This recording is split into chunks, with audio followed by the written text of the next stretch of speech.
Bonjour, je suis Caroline Goulard. J'ai créé 2 entreprises dans le secteur de la visualisation de données. Ça fait plus de 10 ans que je travaille à créer des ponts entre les humains et les données. Et nous sommes ensemble pour un nouvel épisode de The Bridge, le média d'Artefact qui démocratise les données et l'intelligence artificielle. Aujourd'hui, nous sommes avec Hanan Ouazan. Hanan, bonjour. Bonjour. Est-ce que tu peux te présenter? Bien sûr. Donc, moi, c'est Hanan. Je suis partenaire chez Artefact et je suis en charge de toutes nos offres pour le groupe sur les sujets d'IA et d'IA générative.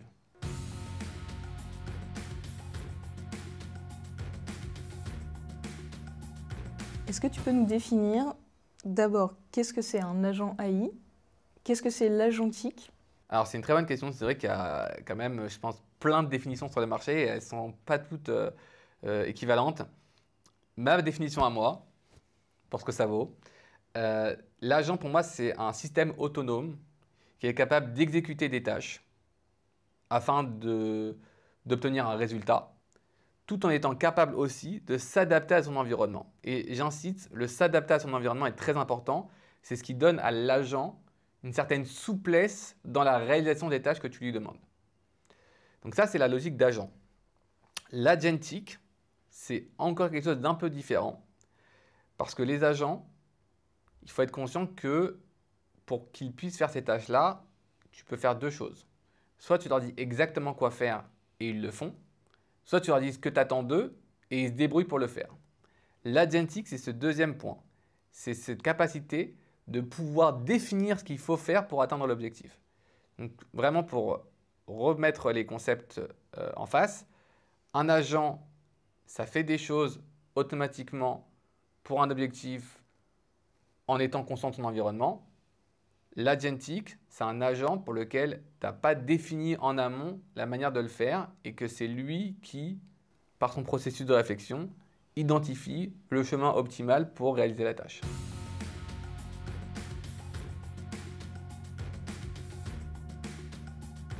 Aujourd'hui, on va parler des AI agents, agents d'intelligence artificielle. Est-ce que tu peux nous expliquer ce que c'est? Bien sûr. Alors déjà, je pense, il faut être conscient que c'est le mot qu'on va le plus entendre en 2025 si on s'intéresse au sujet de l'IA générative. Techniquement, les agents, c'est un petit peu l'évolution de ce qu'on a pu avoir dans les 2 dernières années. On a connu avec ChatGPT il y a 2 ans les premiers modèles d'IA générative tels qu'on les connaît aujourd'hui. Et ça a permis notamment d'avoir des modèles avec lesquels on a interagi, on pose des questions, on a des réponses. On a eu ensuite ce qu'on a appelé les assistants. Donc ça a été des IA génératives qui ont été interconnectés avec nos systèmes à nous. Et c'est là où on a vu des cas d'usage, par exemple de FAQ, ce qu'on appelle les cas d'usage de RAG, où techniquement ce qu'on fait, c'est qu'on prend le modèle d'IA générative et on le branche à des sources de données et on arrive du coup à mieux contextualiser les réponses et à être plus précis sur des sujets. Et maintenant, on arrive à une troisième étape où l'IA n'est plus uniquement connectée à des systèmes d'information pour répondre de manière plus correcte, mais aussi est connectée à des systèmes d'action. C'est-à-dire que l'IA n'est plus uniquement en lecture, mais aussi en écriture. Elle peut faire des tâches.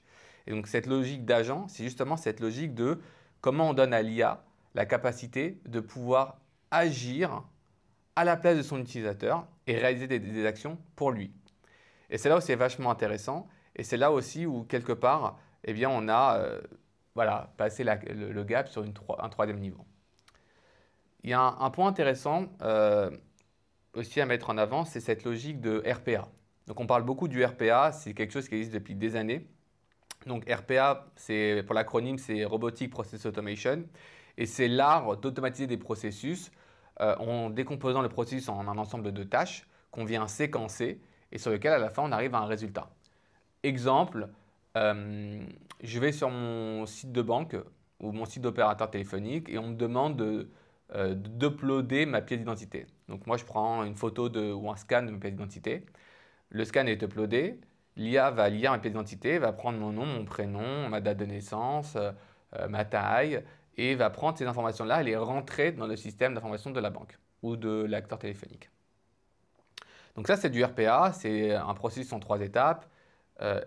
Donc lecture, extraction, insertion dans la base de données. Qu'est-ce qui se passe si demain je ne suis pas citoyen français mais je suis citoyen américain? Mais la pièce d'identité, elle va être quand même différente, elle sera probablement écrite en anglais. Et donc si je prends le même processus RPA pour faire ce travail-là, ce qui va se passer, c'est que ça va planter.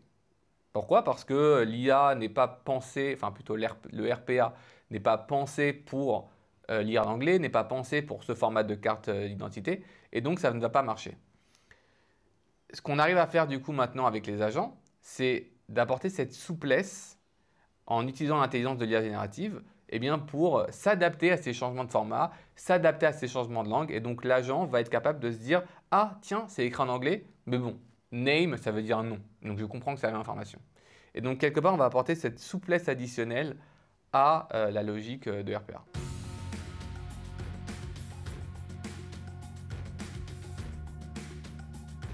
Qu'est-ce qui est vraiment nouveau pour qu'on comprenne bien? Est-ce que c'est ce côté autonomie, on est capable de s'adapter? Est-ce que c'est ce côté écriture et pas seulement lecture? Est-ce que c'est le mix des deux? Non, c'est un bon point. Je pense que le côté écriture, il a toujours existé. Avec la RPA, on pouvait aussi écrire en base de données.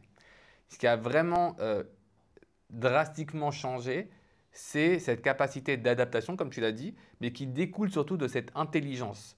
C'est que l'IA est capable d'avoir un regard critique sur elle-même, d'analyser l'environnement en fait, dans lequel elle est, et de prendre des décisions sur la base de cet environnement. Le RPA, ce que j'aime dire, c'est imagine que demain, tu suis un itinéraire en voiture où on te dit au bout de 3 secondes, tu tournes à droite, au bout de 10 secondes, tu tournes à gauche, au bout de 20 secondes, tu as un rond-point et tu continueras tout droit. Si je te dis qu'il faut suivre cet itinéraire à la lettre, eh bien imaginons que l'itinéraire n'est pas modifié, tu y arriveras sans problème. Qu'est-ce qui se passe si demain, au bout de 3 secondes, il y a une grand-mère qui traverse la rue et que tu devais être censé freiner, ou alors que demain, la mairie décide de mettre un dodan au milieu de la route et donc tu dois freiner, forcément toutes les métriques que je t'ai données pour suivre l'itinéraire ne marchent plus. C'est là la problématique du RPA. C'est qu'en fait, elle est capable de fonctionner dans un environnement qui est exactement en fait identique à ce qu'on avait pensé. Alors que l'IA générative, quelque part, ce qu'on va faire, c'est qu'on va lui dire, ben, tu sais quoi, tu suis Waze. Et donc, si demain le trafic change, si demain quelque chose se passe et modifie le cours de route, ben, tu es capable de t'adapter. Et donc, tu vois, c'est ce paradigme-là qui a changé avec l'IA générative, c'est cette intelligence, cette capacité à s'adapter à l'environnement.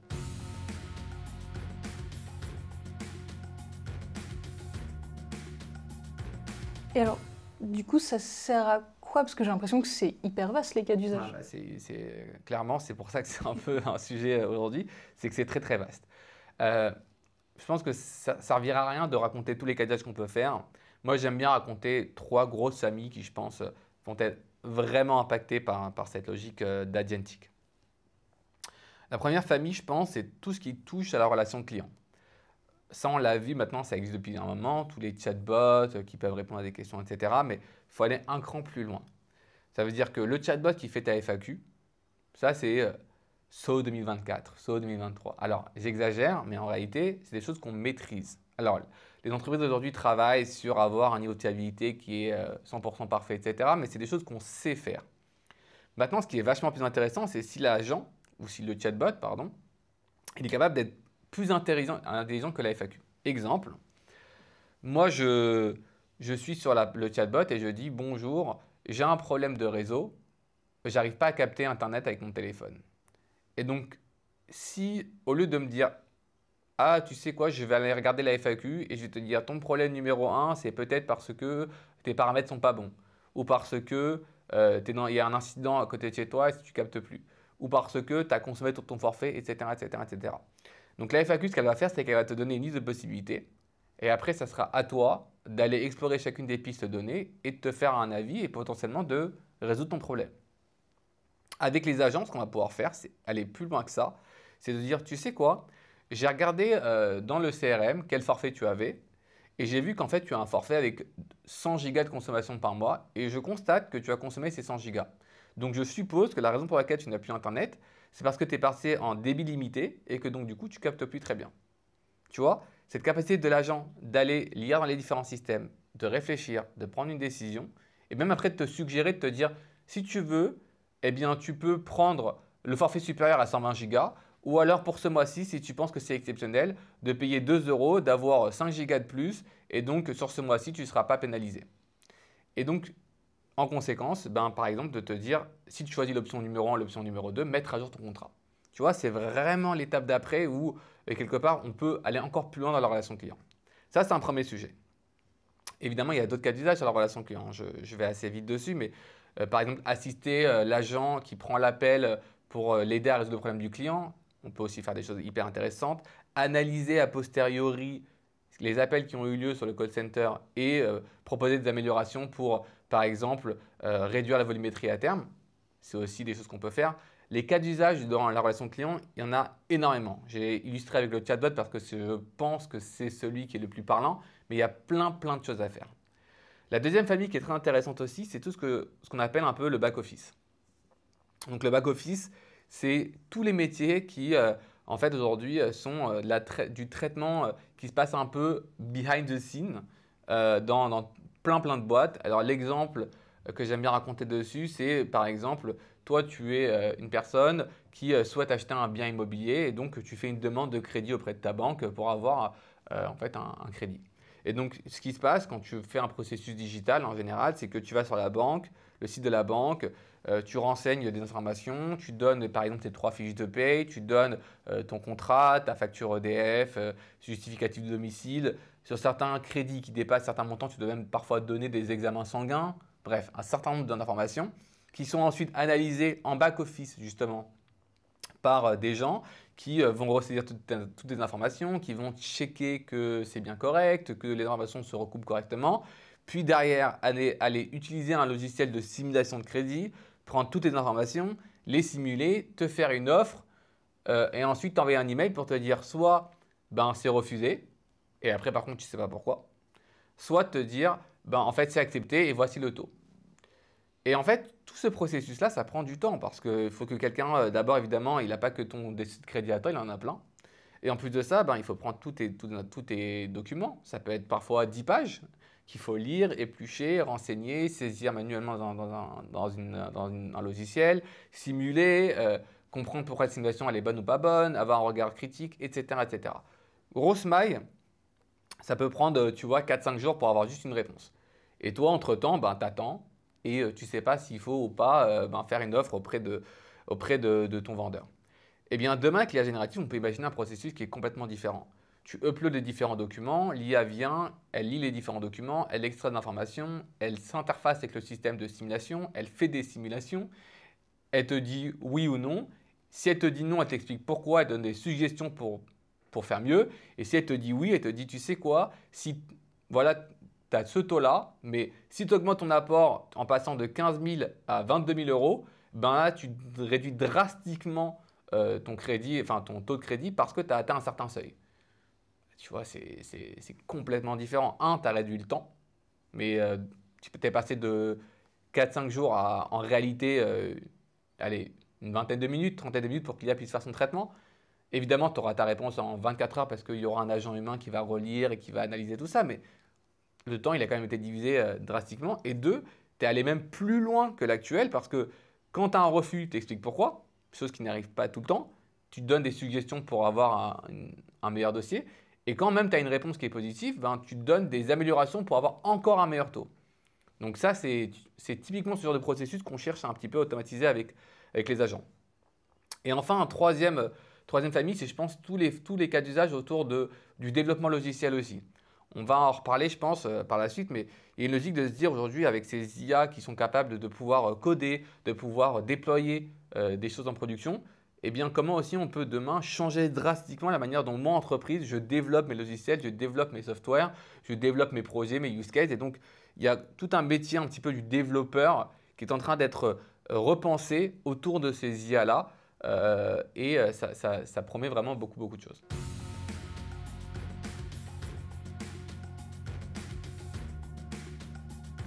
C'est quoi les grandes familles d'agents? Il y a une classification, ils ont des petits noms, des complexités différentes?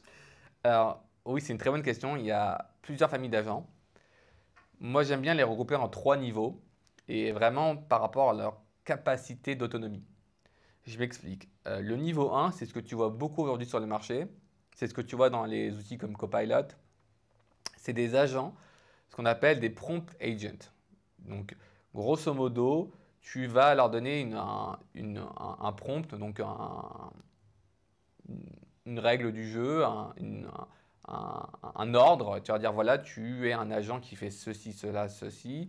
tu as accès à ces informations, à ce PDF, à ce système d'information, à Google Drive, à SharePoint, à ce que tu veux. Et tu vas m'aider à répondre à ces questions-là, etc., etc., etc.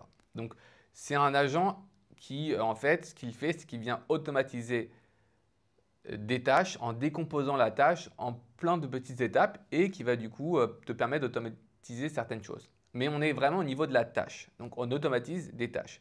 Exemple, je vais te fournir une pièce d'identité et toi, tu vas m'extraire l'information et les mettre en base de données. C'est une tâche, 3 étapes, comme on l'a expliqué tout à l'heure, et voilà. Ça, c'est ce qu'on voit beaucoup aujourd'hui sur le marché, c'est ce qui est le plus commun. C'est génial, mais en réalité, quand tu automatises une tâche, ben, tu as automatisé une tâche. Ça permet d'aller plus vite sur la tâche, mais ça ne change pas ta journée. Parce qu'en réalité, aujourd'hui, si on veut vraiment refaire les choses, il faut refaire des processus, pas des tâches. Et donc, se pose la question de comment j'arrive à automatiser des processus et non plus des tâches. C'est là où on a vraiment le deuxième niveau, c'est ce qu'on appelle les workflow agents. Et c'est là où aussi dans ce workflow agent, on vient quelque part apporter ce qu'on a dit tout à l'heure sur le RPA 2.0. C'est-à-dire que je prends un processus comme dans le RPA et je viens complètement l'automatiser avec des agents. Ce que ça va permettre de vraiment en fait, assembler les différentes tâches. Donc tu vois, en fait, on reprend le concept numéro 1, mais on en fait une chaîne. Et on passe d'un état initial à quelque chose qui est un processus terminé. Et donc, on va un cran plus loin que le niveau 2 et on apporte par rapport au RPA beaucoup plus de souplesse, comme on l'évoquait tout à l'heure, sur l'exemple de, par exemple, ma pièce d'identité, elle est en anglais, elle n'est pas en français. Voilà. Donc ça, c'est le niveau 2. La limite des niveaux 1 et niveau 2, c'est que pour que ça marche, je dois, moi, humain, expliquer dans le détail à l'IA ce qu'elle doit faire. Je dois lui dire, tu feras d'abord ça, puis ça, puis ça, puis ça, puis ça. Pour faire ça, tu as accès à cette API, tu as accès à cette information, tu as accès à cette base de connaissances, etc., etc. L'IA, après, peut, au niveau de chaque tâche, avoir de la souplesse, on l'a expliqué, mais quand même, elle doit suivre un certain itinéraire que tu as prédéfini pour elle. Donc, ça donne quand même de la robustesse parce que quelque part, tu as obligé l'IA à se conformer à un processus que tu as défini. Par contre, tu aimerais bien parfois quand le processus n'est pas existant ou quand le processus aujourd'hui tu le trouves fastidieux ou quand le processus il est peut-être parfois pas clair, tu aimerais que l'IA apporte un peu de souplesse. Donc c'est là où on a le niveau 3, c'est ce qu'on appelle, alors c'est tellement nouveau qu'il n'y a pas vraiment encore aujourd'hui de nomenclature, moi c'est ce que je nomme Goal Agent. Donc tu définis plus un workflow, tu définis un objectif. Tu dis, tu vas devoir me faire ça. Tu dois réaliser cette tâche-là. Et pour ce faire, tu as accès à cette base de connaissances, ces outils-là à ta disposition. Et ensuite, c'est l'agent lui-même qui va dessiner son itinéraire. Tu vois, il ne va plus suivre un itinéraire préconçu, il va le dessiner lui-même. Donc ça apporte énormément de souplesse, c'est beaucoup plus autonome. Par contre, quelque part, c'est beaucoup moins robuste aussi.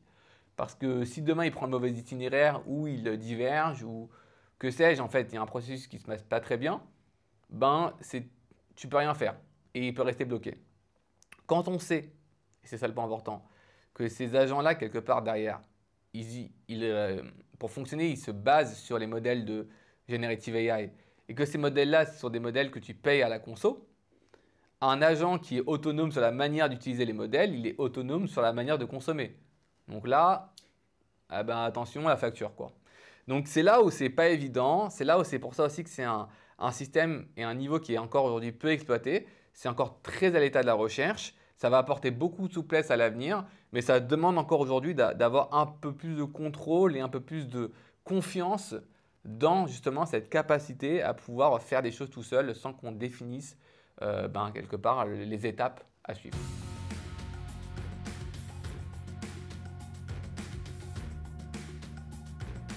Alors, ce sujet il est encore nouveau et pour moi aussi j'ai du mal à bien m'imaginer. Dans le fond, est-ce qu'on parle d'un agent, un IA agent, il va être super compétent au point de savoir définir lui-même ses process ou est-ce que en fait, c'est en assemblant plusieurs agents qu'on arrive à ce résultat-là?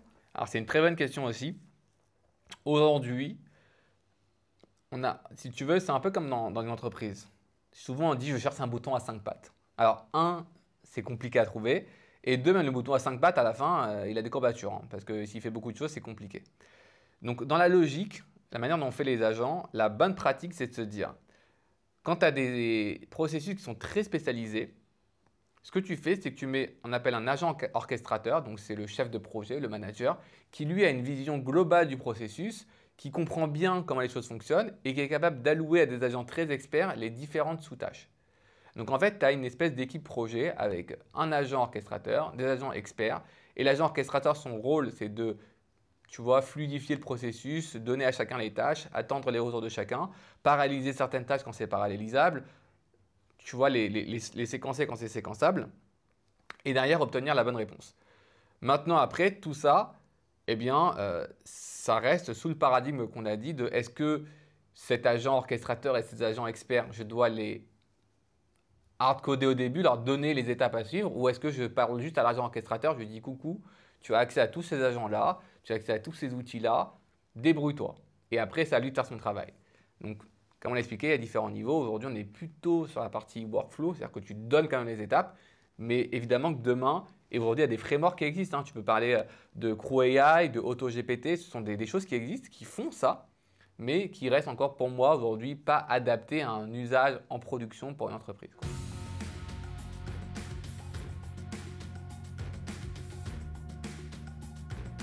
T'as vu, c'est marrant, on en vient vite à les humaniser, ces agents, à les comparer à des chefs de projet et tout.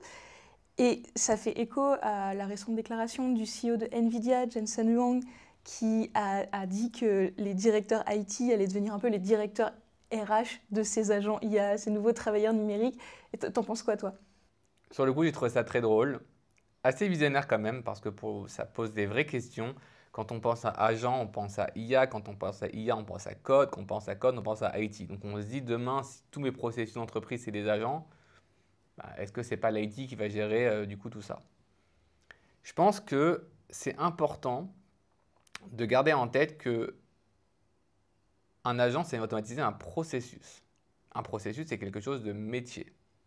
Donc si demain tu dis que c'est à l'IT de gérer un processus métier, quelque part, c'est que tu t'es trompé sur le rôle de l'IT. Et l'autre problème aussi, et je pense que c'est intéressant, c'est que si demain tous les processus devaient passer par l'IT et devaient être managés par l'IT, il y a une vraie question de taille qui se pose. Si demain, voilà, ta boîte elle a 1500 personnes et que je te dis, tu sais quoi DRH, demain on multiplie par 10 la taille de la boîte et on passe à 15 000 personnes, ta première réaction, c'est d'aller recruter des gens pour pouvoir gérer tout ce beau monde. C'est pareil, on ne va pas se dire, maintenant il y a des agents, j'ai multiplié la taille de mon IT par 10 parce qu'on va avoir des milliers d'agents partout. Donc ça pose deux questions et ça traduit le fait que, un, avoir l'IT qui est le RH de la boîte, c'est pas désirable et c'est pas forcément désiré aussi. Et donc, pour que ça ne se passe pas comme ça, en tout cas que ça ne se passe pas uniquement comme ça, il faut repenser la manière dont les agents vont être pilotés dans le temps. Ça veut dire que, on l'a dit, un agent, c'est un processus métier. Ça veut dire que ça vient automatiser des choses qui sont métiers. Donc si demain, l'agent ne fonctionne pas bien, l'IT ne peut pas forcément avoir la réponse. L'IT va te dire, je ne comprends pas, ton chatbot sur le site, il répond, je pose une question, il répond. Maintenant, si la réponse elle n'est pas bonne, l'IT, ce n'est pas leur métier de savoir pourquoi. C'est au métier de savoir pourquoi l'agent ne répond pas correctement. Et donc, ça oblige forcément à se dire qu'il y a une partie maintenant de la maintenance des applicatifs. Quand on pense à la maintenance, on pense vraiment à de l'IT. Hein. Mais une partie de la maintenance des applicatifs va devoir remonter auprès des métiers. Et donc, ça sera au métier d'analyser le chatbot, comprendre ce que le chatbot dit, détecter quand le chatbot il dit des bêtises et potentiellement corriger ça. Je prends l'exemple du chatbot, mais ça s'applique à tous les agents que tu peux créer. Et donc, c'est important, je pense, de former les métiers à ces questions-là. Et deux, aussi de leur donner les bons outils parce que les métiers, pour pouvoir diagnostiquer un agent et débugger un agent, il faut qu'ils aient les métiers pour comprendre où ça ne marche pas et à ce moment-là, mobiliser potentiellement les équipes data, les équipes ML, etc., etc. Mais du coup, pour réagir à sa citation, je la trouve vraiment intéressante, ça pose une vraie question et il est clair que peut-être que sur l'aspect recrutement du département RH et sur l'aspect purement administratif du département RH, ce sera l'IT qui va prendre ce rôle-là.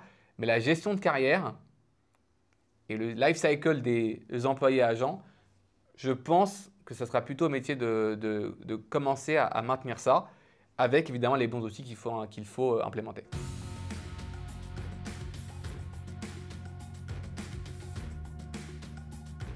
Parce qu'il y a une autre chose, quand on commence à parler RH, on entend aussi culture d'entreprise. Est-ce qu'il y a un sujet sur le training de ces agents pour qu'ils réagissent dans l'entreprise d'une certaine façon, qui soit adaptée au code, à la culture? Bien sûr. Bien sûr, on a travaillé avec un de nos clients sur justement un chatbot, un agent plutôt RH qui doit aider les collaborateurs à faire de l'onboarding. Et donc évidemment qu'il y a eu un énorme travail, énorme, sur comment en fait je donne à cet agent-là la tonalité de la marque, comment je suis capable de faire en sorte que ce ne soit pas quelque chose de très, tu vois, froid. Et donc si tu veux automatiser un processus qui est souvent un processus humain, ben, il faut faire hyper attention à ce que ce processus-là ne dégrade pas, ce processus automatisé ne vienne pas dégrader l'expérience. Si demain tu es une entreprise et tu crées un chatbot sur ton site web, il faut qu'il respecte ta tonalité. Il ne peut pas être froid et impersonnel. Sinon, quelque part, ben, tu as sacrifié ton image de marque sur l'autel de la productivité. Et ce n'est pas forcément ce qui est recherché. Donc aujourd'hui, ces agents-là, ils sont capables de faire ça. Ils sont capables d'intégrer cette logique de culture d'entreprise. Mais évidemment, c'est un travail à faire.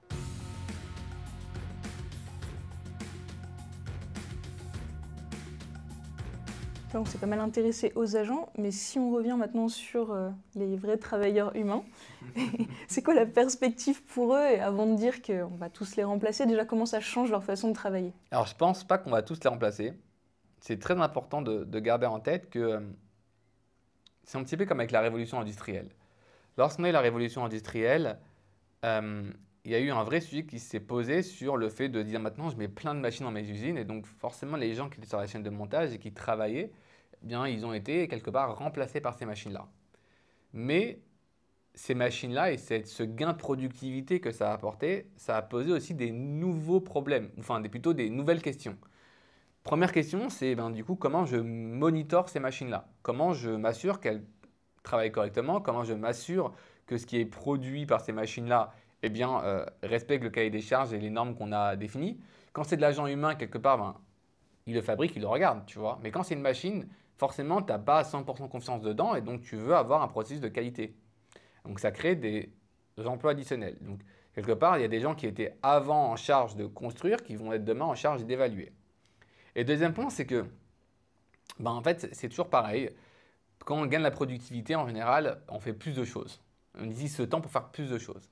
Et pour faire plus de choses, il faut avoir des gens qui pensent à quoi faire. Et donc, quelque part, quand tu as moins de temps passé sur l'exécution des tâches, tu as plus de temps passé sur le design des tâches à exécuter.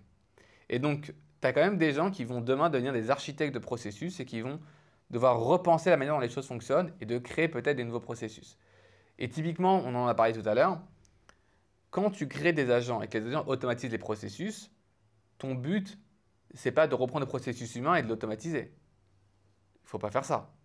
Parce que sinon, le processus humain, il y a marqué attendre 2 jours que tu reçois le mail de la RH. Tu n'as pas besoin de ça quand tu fais de l'agentic. Et donc, il y a une logique qui se pose de se dire, OK, comment si je redéfinis le processus à l'ère de l'IA et de l'agent pour faire quelque part mieux.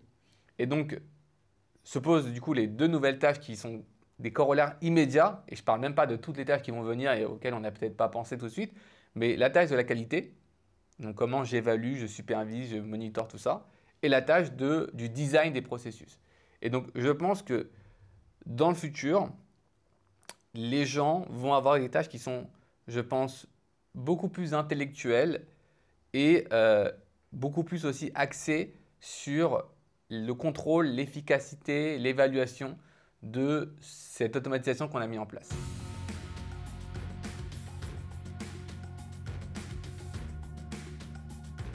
Et si on regarde les gens qui font des logiciels, on l'a un peu évoqué tout à l'heure, mais eux, concrètement, ça change dans quelle mesure la façon dont on fait un logiciel aujourd'hui? C'est une très très bonne question. Je pense qu'il y a plusieurs angles dessus. Le premier angle, c'est on l'a évoqué tout à l'heure sur le code. Eh bien, quand aujourd'hui je développe un logiciel, ben, avec des outils comme cela, ça me permet de développer plus vite. Et tu sais, dans tous les logiciels, il y a le même syndrome que pour les journalistes. Il y a le syndrome de la page blanche. C'est hyper compliqué d'amorcer. Quand tu fais du code, voilà, moi j'ai été data scientist dans mes jeunes années, je ne suis pas si vieux, mais quand tu fais du code, le plus dur, c'est d'amorcer ton code. Donc, d'écrire les premières lignes, de dire par quoi je vais commencer mon processus, par quoi je vais commencer mon travail. Et donc, avec ces IA-là, aujourd'hui, tu arrives très rapidement à bootstrapper, donc à démarrer une première version de ton projet. Et évidemment, ça ne sera pas parfait, mais ça te donne tout de suite un premier draft, un premier essai que tu peux venir améliorer. Donc ça, déjà, en termes de logiciel, ça permet un gain de productivité énorme. Le deuxième point, c'est que, en fait, quand tu crées un logiciel, souvent tu as des retours utilisateurs, ça met du temps à intégrer parce que il faut d'abord s'assurer de comment tu intègres ce retour quelque part, est-ce qu'il est pertinent ou pas, et une fois que tu l'as intégré, comment tu évalues que le retour ne cause pas de dégâts et de dommages sur le reste des fonctionnalités de ton logiciel. Et donc avec ces IA génératives-là, déjà tu vas pouvoir faire du bootstrapping plus vite des idées, donc d'intégrer plus facilement les idées, de se dire est-ce que je peux le faire là, là, là, qu'est-ce que ça donne si je le fais là, là, là, là, là. Et deuxièmement, tu vas pouvoir aussi faire de l'étude d'impact beaucoup plus efficacement et faire la simulation en fait, des incidents que ça peut causer sur ton logiciel. Donc à la fois en phase de design et en phase de life cycle, d'évolution de ton logiciel, tu vas aller beaucoup plus vite. Donc là, c'est le premier point, c'est sur juste le développement du logiciel, ça change la donne. Le deuxième point, il est hyper intéressant, c'est de se dire qu'aujourd'hui, les logiciels, ils ont été pensés pour un usage humain. L'exemple, tu vois, moi j'adorerais que vendredi prochain, imaginons je ne travaille pas et que je dis à l'IA, tu sais quoi, vendredi je ne travaille pas, j'aimerais partir en week-end prolongé avec ma femme, j'ai un budget de 900 €, j'aimerais partir à moins de 2 heures de Paris, je vais à un endroit où il y a du soleil et j'aimerais faire des tâches extrêmement relaxantes, de me détendre, visiter, etc., etc. Et ensuite, l'IA prend mon besoin, se dit ok, donc je vais regarder toutes les destinations qui sont à moins de 2 heures de Paris, je vais regarder en avion et en train, je vais filtrer sur les endroits où il fait chaud, où il y a du soleil.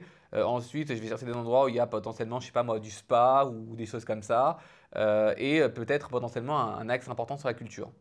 Et derrière, va me proposer, tu sais quoi, tu peux aller à Lisbonne, tu peux aller à Prague, tu peux aller en Corse, tu peux aller ici et là.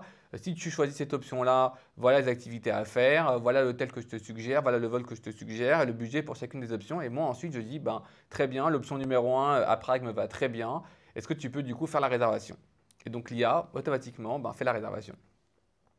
Pour faire ça, il faut imaginer que l'IA, du coup, va se connecter à des API de différents logiciels. Potentiellement, s'il n'y a pas d'API, d'aller simuler le clic sur les fenêtres pour pouvoir faire tout ça. C'est laborieux, hein, c'est pas évident du tout. Et donc, si demain, on aimerait que tous ces systèmes d'automatisation puissent fonctionner mieux, eh bien, il faut repenser aussi la manière dont les agents vont devoir interagir avec les logiciels. Et donc, il y a beaucoup de choses qui sont mises en place actuellement, notamment, par exemple, un truc intéressant, c'est Anthropic, qui a partager un protocole qui s'appelle le MCP, donc c'est un protocole qui veut le rendre standard pour tout le monde, et qui va être un protocole qui redéfinit la notion d'API. Je te donne un exemple, cette fois-ci d'entreprise, j'ai créé un agent qui m'aide potentiellement à trouver l'information quand j'ai des questions.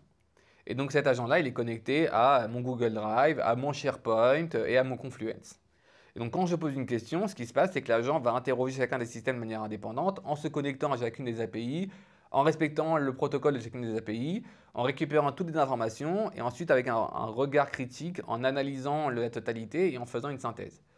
C'est hyper laborieux. Si je dois créer cet agent-là, il faut que cet agent-là, d'abord, je le connecte avec les différentes API, que j'écrive les différentes API, enfin le bon code pour connecter avec les différentes API, qu'ensuite je crée cette boucle de self-reflection pour aller synthétiser tout ça, avoir un regard critique, etc. etc. Donc, je ne dis pas que c'est impossible, je dis que c'est laborieux, et si demain je vais ajouter un quatrième système, rebelote. Donc, Anthropic, ils ont pensé à un truc, ils se sont dit, est-ce qu'on ne devrait pas réinventer l'API pour qu'en fait, tous les systèmes du monde parlent la même API. Et donc, quand demain je suis un agent, je vais me connecter à un système, eh bien, je respecte le même protocole que pour tout le monde et c'est la même façon de communiquer, donc ça va beaucoup plus vite. C'est un petit peu comme dans le monde du travail, on parle tous anglais par défaut, en théorie. Et donc, quelque part, quand je veux m'adresser à un client, je ne sais pas quelle langue il parle, je lui parle en anglais, je suis sûr qu'il saura me répondre. C'est la même logique, tu vois. Et donc, quelque part, il faut se dire qu'il faut repenser les systèmes pour que demain, on puisse intégrer cette automatisation et qu'on puisse le faire de manière beaucoup plus efficace. Ça, c'est le deuxième point pour les auditeurs de logiciels et de sites web, etc. Et le troisième point, c'est aussi de se poser la question de c'est quoi le SaaS de demain? Je vais caricaturer, mais un SaaS, c'est 3 couches. C'est une UX, c'est de l'intelligence, donc le workflow que le SaaS accomplit, et puis de la data qui est manipulée à travers ce SaaS-là pour justement réaliser ces workflows. On a dit que l'UX, demain, elle va évoluer parce que, un, les gens vont automatiser des tâches, donc il n'y a peut-être même plus d'interaction directe, et que deux, potentiellement, ils ne vont pas l'automatiser, mais ils vont discuter avec une interface de type Gemini ou ChatGPT ou Claude, donc un chat, et donc l'UX de l'entreprise, enfin l'UX du logiciel, quelque part, il va être de moins en moins utilisé en direct. Et donc, quelque part, ça fragilise un des piliers fondamentaux d'un SaaS, qui est l'UX, et la manière de penser les parcours utilisateurs. De l'autre côté, tu as l'intelligence qui aujourd'hui fait la valeur du logiciel. Tu l'utilises parce qu'il y a une intelligence qui automatise des tâches. Mais qui aujourd'hui est très limitée au logiciel. Ça veut dire que moi demain je vais automatiser un processus d'entreprise. Ce processus-là, il ne dépend pas d'un logiciel en général, il dépend de 10, 15 logiciels.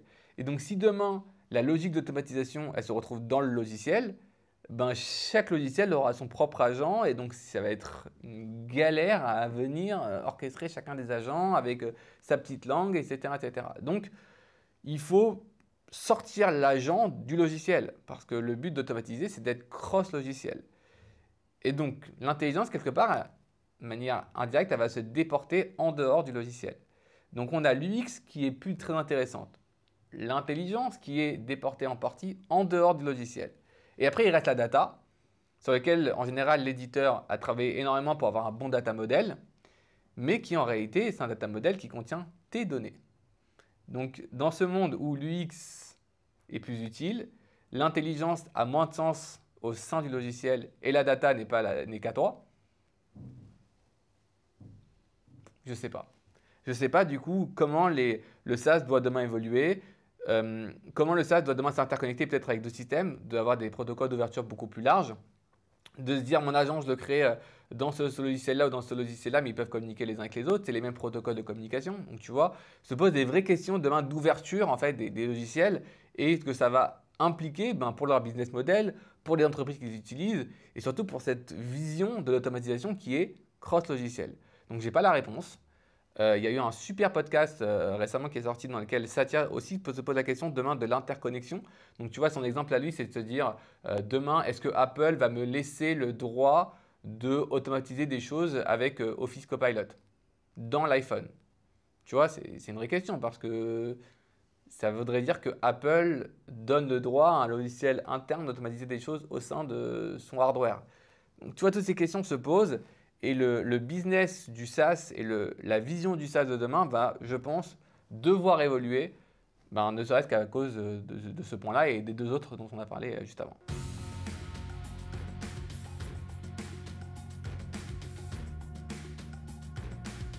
Et alors, imaginons qu'il y ait quelques UX designers qui nous écoutent.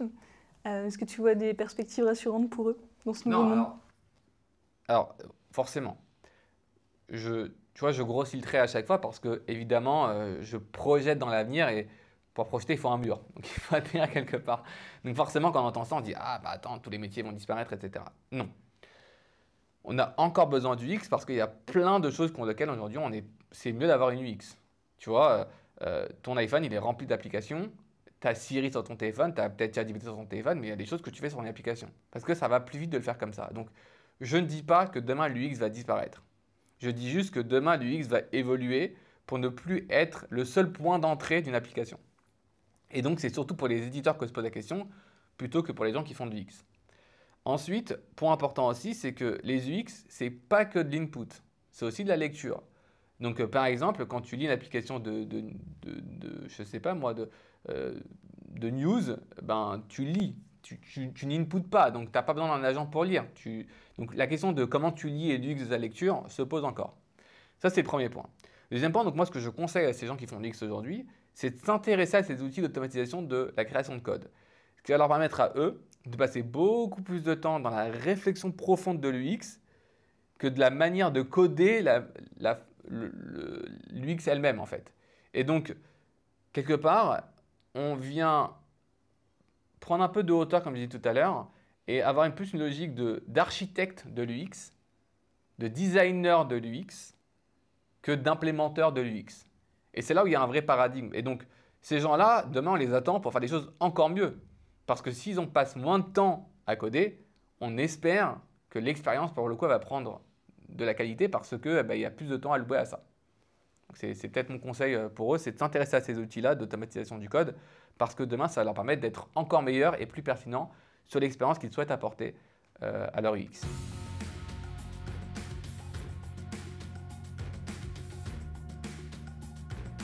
Alors, où en est le marché aujourd'hui sur ces agents? Alors le marché aujourd'hui, si je reprends un peu les 3 niveaux, il est très positionné sur le niveau 1, donc ce qui est Copilot. Sur le niveau 2, on voit des choses aujourd'hui sur les workflows. Sur le niveau 3, pas du tout. C'est encore beaucoup trop expérimental. Ce qu'on voit par contre beaucoup apparaître récemment, c'est des agents qui sont ce qu'on appelle des agents perceptifs. Donc je n'ai pas évoqué ça tout à l'heure parce que je ne veux pas non plus noyer le poisson. Il y a beaucoup de vocabulaire, hein. Mais rappelons un point, c'est que pour que l'agent puisse véritablement demain devenir vraiment intelligent, il ne faut pas qu'il s'interface uniquement avec des API. Il faut que demain, cet agent-là puisse aussi s'interfacer avec des UX. Je te donne un exemple. Demain, si tu as un logiciel qui a une API pour interagir avec le logiciel, eh bien, si tu es au sein de ce logiciel-là et que tu utilises l'API pour interagir avec, ben, tu vas être très très vite limité. Pourquoi? Parce qu'une API, c'est pensé pour interagir avec le logiciel en dehors du logiciel. C'est un peu comme si toi et moi, cette interview, on la faisait au téléphone alors qu'on est à côté. Une API, c'est le téléphone. C'est pensé pour se parler quand on n'est pas à côté. Quand on est dans la même pièce, c'est plus efficace de se parler en direct. C'est pareil, les UX, elles sont pensées pour justement avoir plus de fonctionnalités que les API. Et donc, si les agents demain veulent en profondeur agir sur un logiciel, il leur faut des capacités plus grandes que simplement s'interfacer avec l'API du logiciel. Et donc, c'est là que viennent des solutions comme ce qu'a proposé notamment récemment Hash, tu sais, la startup qui a levé plus de 200 millions d'euros en seed. Ils proposent des agents qui soient capables non seulement d'analyser les API et donc avoir des LLM qui se connectent et tout ça, mais qui sont capables d'avoir une notion de vision, donc qui visualisent des UX et qui interagissent sur ces UX en conséquence. Donc, il va y avoir un gros volet sur l'agent perceptif, l'agent qui non seulement interagit avec son environnement, mais aussi visualise son environnement et interagit sur la base de sa visualisation. Ça va être un énorme chantier, je pense, sur 2025. Et notamment, tu sais, il y a beaucoup aujourd'hui de promesses sur le fait qu'on va avoir des ChatGPT ou des Gemini qui vont s'interfacer avec ton Mac ou ton PC. Et donc, forcément, ces technologies-là vont devoir comprendre ce qui se passe sur ton écran. Et donc, c'est là où on va voir un peu cette logique d'agent perceptif et qui, je pense, va être un sujet important pour demain. Un autre sujet, je pense aussi, qu'il va falloir surveiller, c'est cette logique un petit peu de briques technologiques pour les métiers. On en a parlé tout à l'heure avec Jensen, le CEO de NVIDIA. Si demain, les métiers doivent prendre en compte une partie de la maintenance des applicatifs, eh bien, les métiers doivent aussi demain, je pense, avoir des outils adaptés pour cela. Et donc, la logique de comment je crée de la confiance sur l'IA, comment je crée de la confiance sur ce que je mets en place, comment je mets en place les bons outils de supervision, pour les métiers notamment, eh bien, il y a tout un marché qui va se créer autour de ça. Ce marché, il existe déjà aujourd'hui pour l'IT, pour les data scientists, mais pas pour les métiers. Et donc, voilà, il y a beaucoup de choses encore à mettre en place. Et je pense que ça va être aussi un gros sujet de tendance sur les entreprises. Et enfin, je pense à un sujet beaucoup plus métier qui est très intéressant aussi, c'est la logique de gouvernance. Demain, je mets Copilot ou Workspace, Gemini à tous mes collaborateurs. Ils vont créer des agents de partout. Comment je pilote ça? Tu imagines si demain, j'ai donné la capacité à tous les employés d'Artefact de pouvoir recruter qui ils veulent. Ça va être, je sais pas, j'ai même pas de mots pour rester courtois, mais c'est horrible. Donc, si demain on veut donner aux gens la capacité de pouvoir recruter qui ils veulent pour s'assister, il faut quand même avoir une espèce de gouvernance et de contrôle sur qui on recrute, comment on recrute et qu'on ne recrute pas 2 fois le même poste, etc., etc. Donc, il y a une logique de gouvernance qui va se mettre en place parce que dans un monde où l'agentique et les agents vont devenir commodités, quels sont les processus d'entreprise qui vont mettre en place pour quand même garder le contrôle de tout ça?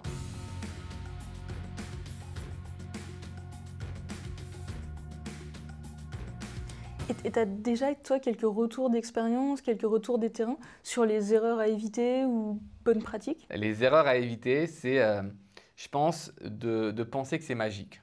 En fait, c'est là où c'est assez clivant, c'est que toutes ces technologies-là ont montré qu'on peut faire des choses très vite, mais c'est des choses qui marchent, mais ça ne fonctionne pas. Ça veut dire que la démo se passe super bien, mais quand tu vas mettre en production, bah, tout de suite, c'est horrible.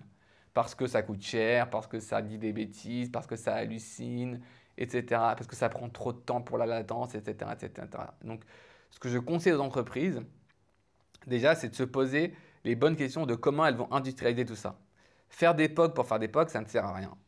Et dans un monde où le POC coûte moins cher et se fait plus vite, on a peut-être l'envie d'être très tenté d'en faire beaucoup sans se soucier de demain. Alors, je ne dis pas qu'il ne faut pas en faire beaucoup, il faut tester, expérimenter, mais il faut absolument poser les fondamentaux pour qu'on puisse demain industrialiser. Ça implique la logique de gouvernance qu'on a dit tout à l'heure, qui est très importante, et la logique aussi de plateforme qui permettra demain de supporter ces cas d'usage, de monitorer les cas d'usage, de les superviser, de gérer les coûts, gérer la latence, etc., etc. Plein de concepts très importants en production qui sont souvent, je pense, négligés lorsqu'on démarre un projet.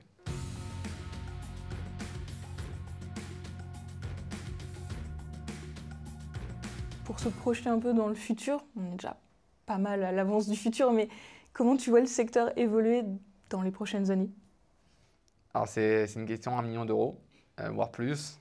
Je pense que on va avoir de plus en plus de réflexions justement sur ces processus-là. Parce que la promesse de l'IA générative, ça a été vraiment la promesse de gagner de l'efficacité, gagner de la productivité. Et ce qu'on a réussi à faire pour le moment, c'est plus, tu vois, réduire la durée des tâches.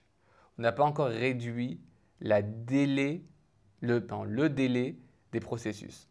Donc en fait, c'est là où il y a un paradigme intéressant, c'est que ce qu'on a réussi à faire depuis des années, c'est sur un processus qui prend 2 semaines, chaque tâche prend moins de temps, mais le processus prend encore en réalité 2 semaines.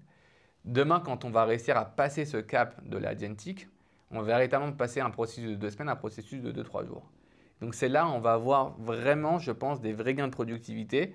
Et donc c'est là où on va constater des vrais changements dans la manière de travailler, de collaborer, etc., etc. Donc je pense que le futur, il va être très orienté sur cette automatisation des processus, avec évidemment toutes les questions qu'on a posées, questions du travail, questions sociétales, questions des logiciels, questions du business model, questions des interactions entre les différents agents, etc., etc. Je pense il y a un chantier monstrueux qui arrive, des questions pour tout le monde. Et il est très important, je pense, d'avoir bien compris ces concepts-là pour bâtir sa stratégie d'entreprise en conséquence et du coup se préparer à un monde dans lequel les manières d'interagir changent, les manières de réfléchir changent et les manières de communiquer changent aussi.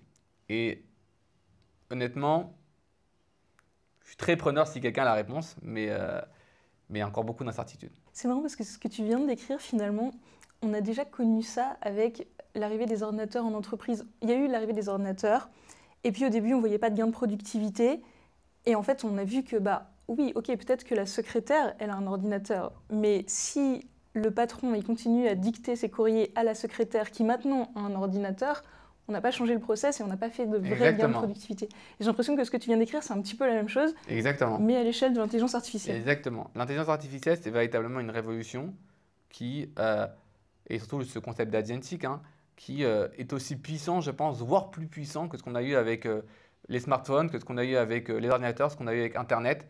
C'est aujourd'hui, à chaque démarrage de technologie, en fait, on a ce petit pas avant où on fait la même chose mais mieux, et ensuite on fait les choses différemment. Donc pour moi, la réponse à comment on fait les choses différemment, c'est les agents. Donc on n'y est pas encore complètement, mais on avance dans cette direction-là.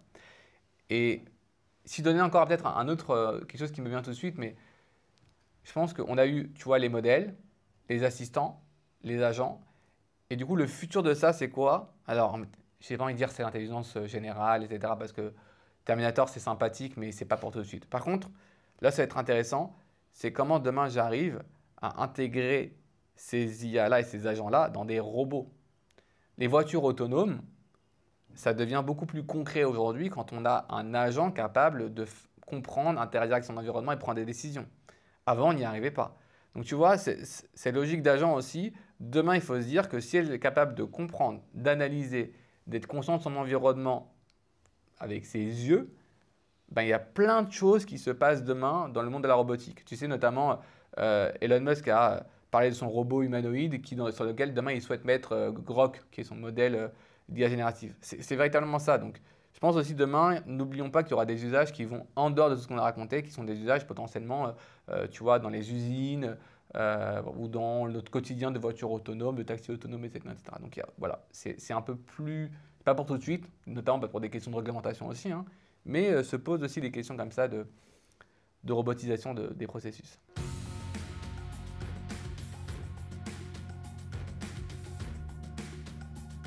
Et alors, pour ceux qui auraient envie d'aller plus loin, on leur conseille pas forcément Terminator, mais est-ce que tu as un autre film, un livre, une conférence? Alors, il y a plein de ressources sur Internet. Moi, déjà, ce que je conseille, c'est faire attention aux faux influenceurs. Aujourd'hui, tout le monde est devenu expert IA. C'est assez fatigant. Donc, faites attention à ce que vous lisez. Et surtout, ne faites pas confiance à tout ce que vous lisez aussi. Ça, c'est le premier point. Le deuxième point, c'est, je pense qu'aujourd'hui, on a la chance d'être dans un monde où le savoir des sachants est très accessible. Donc aujourd'hui, tu veux un point de vue sur l'IA générative, tu peux écouter Jensen, tu peux écouter Satya, tu peux écouter Pichard directement. Et en fait, ces gens-là communiquent parce qu'il y a un enjeu de communication de la part de l'entreprise aussi sur ces questions-là. Donc c'est intéressant, je pense, déjà de connaître, tu vois, ce que pense Sam Altman du futur ou ce que pense Mark Zuckerberg ou Satya ou Jensen. Et donc, ils font beaucoup de conférences. Et donc, moi, ma première source de savoir, c'est juste ces gens-là qui en savent plus que nous et qui, parfois aussi, de manière indirecte, donnent des pistes sur leur stratégie. Parce que c'est un petit peu le jeu du petit poussé. Quand tu écoutes la conférence et que tu comprends leur lancement produit, que tu comprends un peu leur stratégie de déploiement, ben, si tu arrives à dessiner le trait, ben, tu comprends un peu mieux aussi où est-ce qu'ils souhaitent aller. Hanan, merci beaucoup. Avec plaisir. J'espère que cet épisode vous a plu. On se retrouve très bientôt pour un nouvel épisode de The Bridge.